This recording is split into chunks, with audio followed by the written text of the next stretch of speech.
continues to separate himself from Harry and Meghan by skipping the Invictus Games once more. In place of Harry's forthcoming Invictus Games, Jill Biden will attend an athlete's farewell banquet the following week. The White House made a statement on Friday. Harry and Meghan will visit the veterans competition in Düsseldorf, Germany, but the First Lady will instead speak to the participating Americans next week. The East Wing announced on Friday that Jill Biden, a longtime supporter of veterans, will still mark the Games by speaking to 60 wounded, injured and veterans in Beaver, Virginia. She's been great friends with Harry for a long time, and they connected via their support of veterans.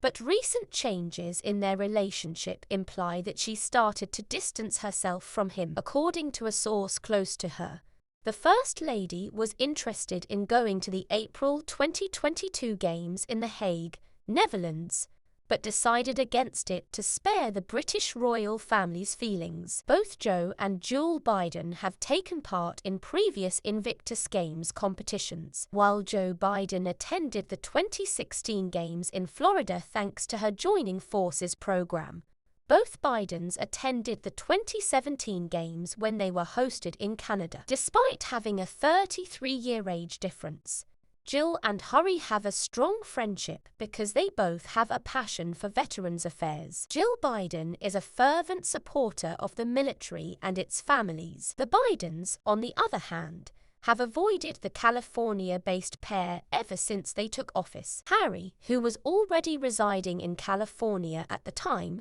and Jill was scheduled to attend the September 2021 Warrior Games in Orlando, Florida, but when in-person events had to be postponed due to the COVID epidemic, the two 2021 Games were modified to a Zoom event. Harry and Jill have been close friends since May 2013, when they first met at a Washington, D.C., reception for injured British and American servicemen. The next year, Joel went to London alone for Harry's first Invictus Games. They were seen grinning together during several of the events, and it seemed as though they had a strong connection right away. The degradation of the sexes continues with this. Harry and Meghan appear to have attempted their own lobbying effort with the White House. For example, they asked for a flight return to the United States aboard Air Force One following the Queen's burial, but were turned down. Staff members requested the favour on behalf of the Duke and Duchess of Sussex,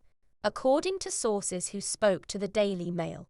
But it has also come to light that due to concerns that such a gesture would deteriorate relations between the US government and Buckingham Palace, Harry and Meghan were advised against it. Insider also informed the media that the move would have created such a stir that it would have strained relations with the palace and the future monarch. One more person said the plan was doomed to failure. It was also said that the issue highlighted concerns regarding whether or not you are to fork up the funds necessary for such a vacation. While Biden personally pays for family members' travel, the US government covers the cost of officials' travel, and his party covers the cost of officials' travel to political events. The regulations in the US regarding such gifts and favors for politicians are highly harsh, particularly if they might be perceived as enhancing their chances of winning an election. The imagined position Harry and Meghan hold on the world stage is so pitiful. Does anyone anticipate that the Bidens will support the Sussexes over Charles, the King of England? Dr.